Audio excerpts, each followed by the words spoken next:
بسم الله الرحمن الرحيم الحمد لله رب العالمين والصلاة والسلام على أشرف الأنبياء وسيد المرسلين سيدنا ومولانا محمد وعلى آله وأصحابه أجمعين أما بعد السلام عليكم ورحمة الله وبركاته حديث 194 عن أبي سعيد الحسن البصري rapporté par Al-Hassan al-Basri radiyallahu anhu qui est un tabi'i. Tabi'i, comme on nous déjà connaît, c'est un djimoun qui vit dans l'époque ban sahaba, qui pas fin trouve Rasulullah sallallahu alayhi wa sallam. Alors Al-Hassan al-Basri, c'est une grande figure parmi ban tabi'i. Il fin jeune beaucoup ban sahaba. Son maman, c'est une servante dans la case, un des ban ummahatul mu'minin, dans la case de Salama radiyallahu anha. Donc ce moment tient une servante dans la case de Salama et il y a un riwayat mentionné qui Sayyidatuna Salama radiyallahu anha fin déjà fait li boire avec lui et son papa tient esclave et donc Al-Hassan al-Basri il fin joindre beaucoup sahaba et il a fin mentionne puisqu'il y a une centaine il a mentionné 130. Et il y a même un riwayat mentionné qu'il participe dans une bataille dans Khurasan, que il y a 300 sahaba là-dedans. Donc, il est proche avec certains man sahaba, surtout il est proche avec Sayyidina Ali radiyallahu anhu, avec lesquels il finit apprendre beaucoup. Donc, il finit gagner énormément de connaissances. Et il met beaucoup l'emphase sur sa partie d'une qui s'appelle Ihsan. Donc, c'est une des bonnes figures important, c'est un des figures importants dans le développement tasawwuf. On appelle les tariqa, on appelle les ihsan, on appelle les tasawwuf. Alors quand nous trouvons différents silsila tasawwuf, nous trouvons qu'il passe beaucoup là-dedans passe à travers Al-Hassan al-Basri radiyallahu anhu, il remonte jusqu'à Rasulullah sallallahu alayhi wa sallam. Alors, il y a beaucoup de hikam, il y a beaucoup de sagesse, beaucoup d'affaires qui viennent écrire. Pas tout qui vient vers nous, mais ce qui nous gagné depuis Al-Hassan al-Basri, il est bien valeureux. Et il est un zahid, ça veut dire, arrive un moment dans sa vie, il quitte business, il quitte l'engagement militaire, tout ça là. Il fait zuhud. Zuhud veut dire, il reste dans ibadat, il éloigne depuis dunya. Parce qu'il commence à trouver dunya gâté. Alors après Rasulullah sallallahu alayhi wa sallam, donc sa génération qui vient après là, il trouve, comment dire, spiritualité diminuée, dunya gâtée, donc il finit loin un petit peu avec dunya. Et il est reconnu pour ce, comment dire, ce dégoût pour les affaires matérielles, tout ça là.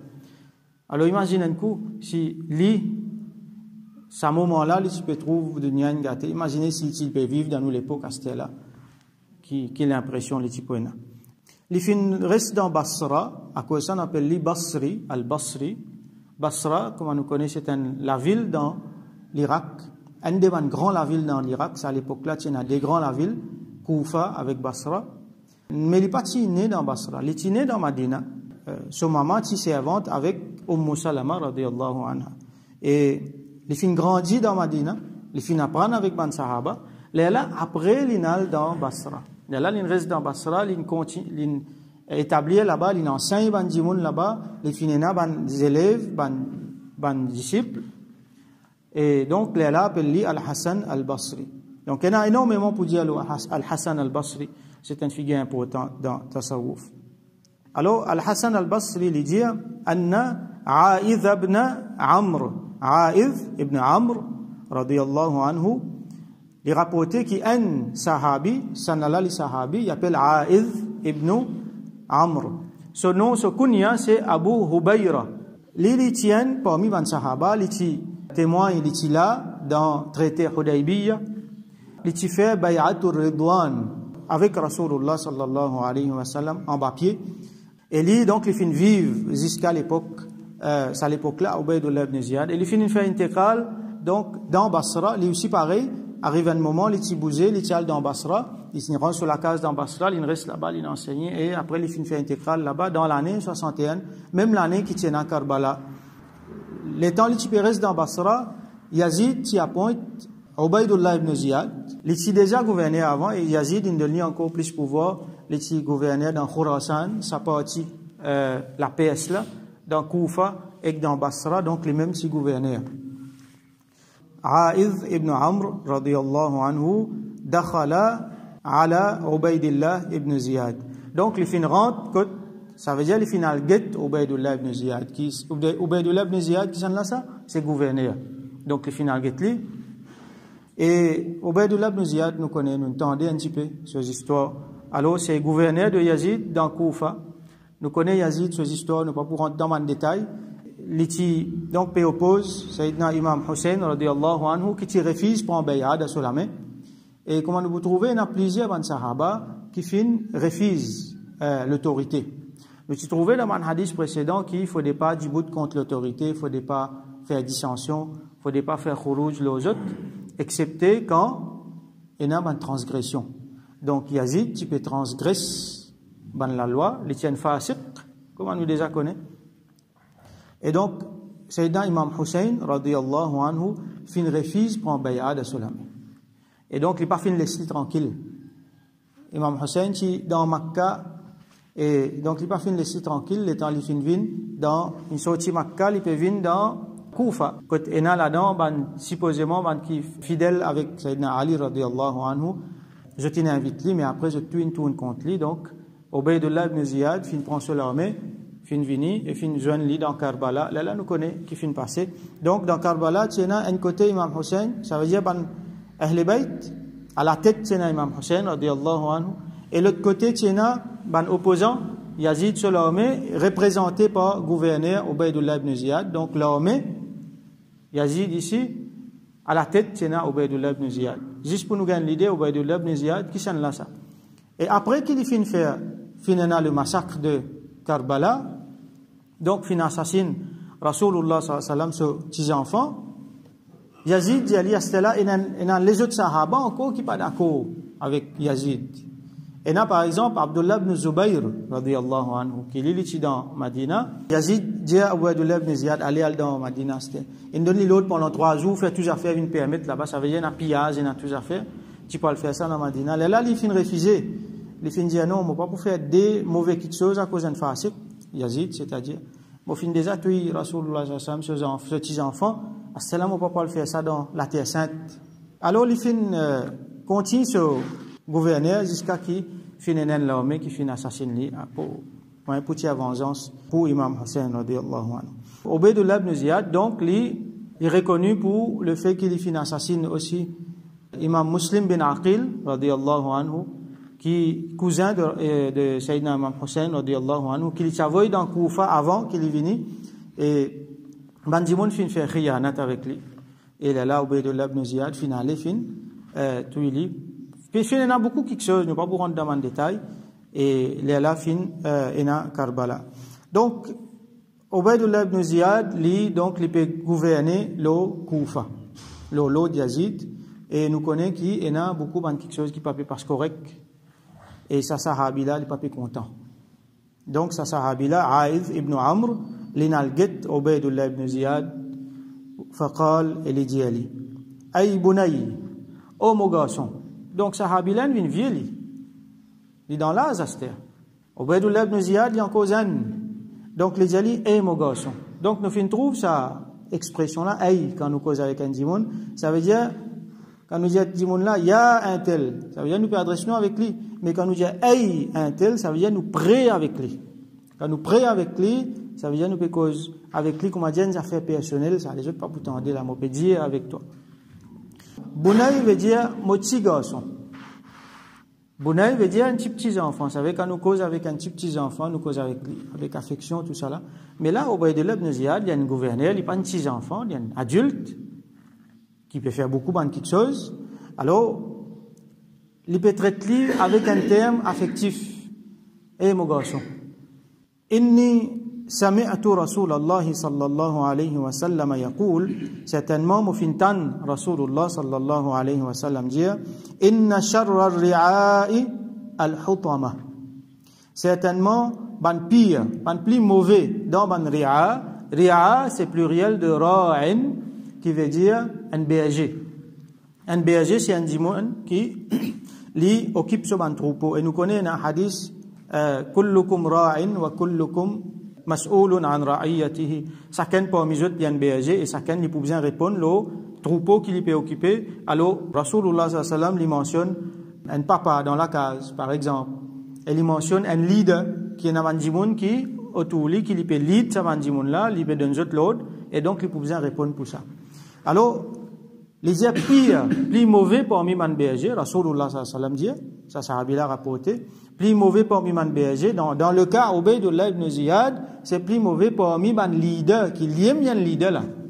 Il y a un gouverneur, donc il y a des gens en Bali, il peut commander une armée, il peut commander toute la ville, et nous pouvons trouver toute une région Khorasan. Alors, pire parmi tous les bergers, parmi tous les leaders, c'est Al-Hutama. Al-Hutama, comment il expliqué par les ulama, c'est huwa al-anif fi ra'iyatihi. C'est lui qui est violent, c'est lui qui est cruel dans son leadership. Ra'iyatihi, c'est Bandimoun qui est en bas sur l'autre. Alors, il est cruel envers eux. Et nous connaissons la cruauté à l'époque-là. Il peut agir sur l'autre Yazid là. Donc, il y a beaucoup quelque chose, beaucoup d'injustice qui peut passer. Alors, ça sahabi là, il a allé, il a dit ça. Il a donné un conseil aux mon garçon. Alors là, qui nous trouvait là, ça, c'est l'exemple de Al-Amru bil Ma'ruf wa Nahyu anil Munkar. Ça veut dire, on donne le bien et empêche le mal. Ça, sahabi là, il peut faire ce travail, comme Rasulullah sallallahu alayhi wa sallam, il montre lui. Et il peut faire ça avec n'importe qui s'en là. Il peut pratiquer meilleur djihad. Qui fait? Parce que Rasulullah sallam dit, meilleur djihad, c'est quand on nous dit une parole de vérité d'en figurer un tyran. Ça veut dire un tyran, un roi, un gouverneur, un dimon qui n'a pas power, il peut mal faire, nous dit la vérité là de ce figure. Alors c'est ça qu'il fait. Alors, n'a pas vu un hutama, n'a pas vu un leader qui est cruel, qui est injuste.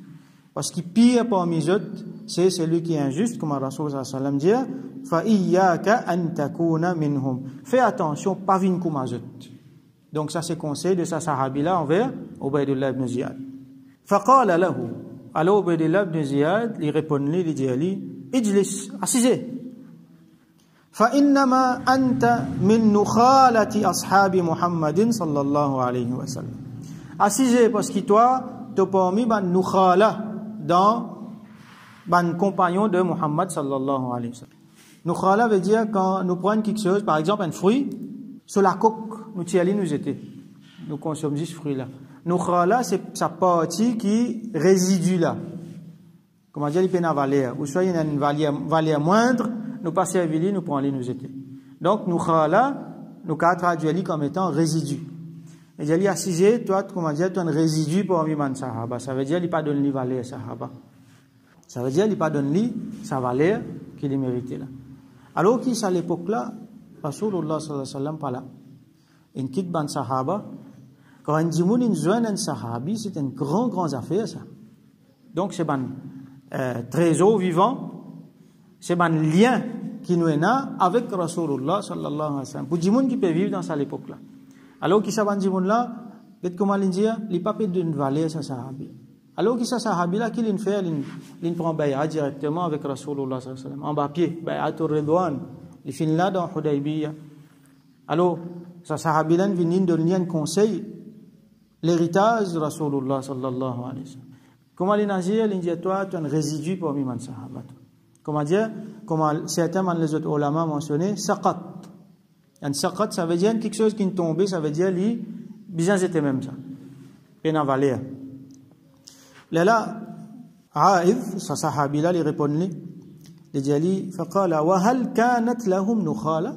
Est-ce qu'il parmi les sahaba c'est un nukhala, c'est un résidu parmi les sahaba? Ça c'est une affaire, une abomination qui vous trouvez beaucoup de Shia finalement. Faire différence entre les sahaba. Les vrais qui parmi les sahaba, il y a al-ashara al-mubashara, il y a les khulafa rashidun, il y a les plus supérieurs, il y a Sayyidina Abu Bakr radiyallahu anhu, Omar, Uthman, Ali radiyallahu anhu. Mais seulement, il ne faut pas nous dire qu'ils vont les autres là, ils sont des moindres. Non. Rasulullah sallallahu alayhi wa sallam dit Ashabi kan nujum, fa bi ayyihim iqtadaytum ihtadaytum. Mon sahaba, c'est comment dire, les étoiles. N'importe lesquels là-dedans qui vous suivent, ou vous trouvez vous simé, ou vous gagnez bon simé. Longtemps, on dit, tu peux gagner des étoiles, tu peux suivre ce simé. Alors, les juges besoin de repérer, ils connaissent une étoile, ils suivent ces étoiles-là, ils vous gagnent ce simé. Alors, moment sahaba, je commence à dire, une étoile. Rasul sallallahu alayhi wa sallam, il warning nous concernant ce moment sahaba. Allah fi ashabi. Paix Allah concernant moment sahaba. La tattakhidhuhum gharadan min ba'di. N'a pas prendre eux comme une cible, pas taxe après moi. Faman ahabbahum fabihubbi ahabbahum. C'est lui qui compte en eux, alors fabihubbi à cause moi. Ça veut dire, comment dire, il peut compter en moi, ou soit moi, je peux compter en lui. Faman abghadahum, c'est lui qui déteste eux. Fabibughdi abghadahum. Et moi, je peux détester lui, ou soit, comment dire, il peut détester moi. Et Ubaydullah ibn Ziyad, ce qu'il peut faire ici là, c'est qu'il peut traiter sa sahabila de résidu. Alors, sahabila, il dit, wa hal kanat lahum nukhala, est-ce qu'il peut en vivre un sahaba, c'est un nukhala, c'est un résidu. Et ça même si l'autre, à l'époque là, l'autre politique, qui tient une partie d'un sahaba, pas typé d'accord avec façon qui Yazid type amené. Et qui fait avec Zot, il la sa Zot, comment nous vous trouvez ici. Par exemple, l'exemple de Abdullah ibn Zubayr, radiyallahu anhu, et Sayyidina Imam Hussein, radiyallahu anhu, avec sa famille, comment il fait avec Zot. Donc, hal kanat lahum min nukhala, est-ce qu'il fait un nukhala pour un sahaba? Innama, il continue, il dit, innama kanat nukhalatu, ça va un résidu là, ba'dahum, fin vini après eux ça. Wa fi ghayrihim, et dans autres qu'ils eux, ça veut dire, c'est qu'ils te appellent nukhala, ça résidu, ça ban qui en plus, qui démoindre, ban saqat là, ça, les fin vin après ban sahaba ça. Et les fin vin dans autres qui ban sahaba, pas dans sahaba qui n'a ça. Alors là, nous trouvons, on a beaucoup de leçons dans ce hadith là, mais pour résumer, nous avons une petite chose là important, c'est al-amru bil ma'ruf wa nahyu anil munkar, ban sahaba, ils continuent à faire ce travail là. On donne le bien, empêche le mal, et ça le mal là, il nous ronge. À l'époque là, le mal, nous besoin dire presque qu'il y a son apogée là. Ça l'année là même, ça l'année qui sa sahabi peut cause avec Ubaydullah ibn Ziyad là, Ubaydullah ibn Ziyad pour prendre l'armée pour Al-Karbala là, pour l'assassin, Sayyidina Imam Hussein radiyallahu anhu. Donc ça, fitna là, il peut culminer. Donc ça sahabi là, il peut prendre ses responsabilités, al-amru bil ma'ruf wa nahyu anil munkar. En même temps, il peut pratiquer meilleur jihad. Les Naldiennes, parole vérité dans figure un tyran qui est en pouvoir là, les mêmes gouverneurs là. Il peut faire ce qu'il y a envie là. Et en même temps, nous pouvons trouver qu'il peut mettre en valeur ban sahaba, alors après qui Ubaydullah ibn Ziyad fin dénigrer un sahabi. Alors là, nous trouvons dans nos aqidas, nous devons faire attention, mais on aurait dit encore, il y a ban secte qui peut venir faire différence entre ban sahaba, et peut venir mettre blâme le certain ban sahaba.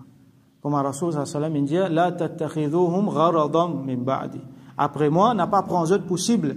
Alors qu'il y en a certains sahaba, bandimoun peut prendre autre possible. Nous connaissons Shia qui fait. Shia cause mauvais pour même Sayyidina Abu Bakr as-Siddiq radiyallahu anhu, Omar Uthman radiyallahu anhu, Sayyidatuna Aisha radiyallahu anha. Beaucoup les autres causes mauvais pour ça là. Ça c'est l'extrême dans Shia. Mais Shia il a différentes qualités, différents grades, et il y a un grade qui proche avec nous Ahlus Sunnah. Alors, il y en a beaucoup dans le Sunnah qui prend une partie dans sa tashayyu' là.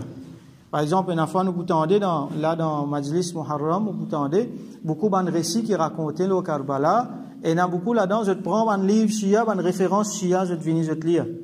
Ça, c'est une affaire importante, il ne faut pas nous rendre, il faut nous mettre bien clair à le Sunnah wal Jama'a, qui peut dire là-dedans. Qu'il y a un récit historique, les autres précisions, là-dedans, il y a beaucoup d'inventions, qu'il y a nos appréciations, le ban sahaba, qui fait une partie active là-dedans. L'exemple, c'est Sayyidina Muawiyah, radiyallahu anhu, qui lit l'incident à l'époque, sur Khilafat, c'est à l'époque bien difficile. Il y a beaucoup de problèmes, beaucoup de la guerre. D'ailleurs, Al-Hassan al-Basri, fin bouger le final Basra quand il y a un problème, quand il y a une bataille, c'est fin. Il y a Sayyidina Hazrat Ali, radiyallahu anhu, avec Sayyidina Muawiyah, radiyallahu anhu. Donc, il y a un problème entre ban sahaba, eux-mêmes, mais nous pas un droit, prend pas un sahabi dénigrer un lot. Tous les deux tiennent la raison. Et tous les deux pour rentrer dans Jannat.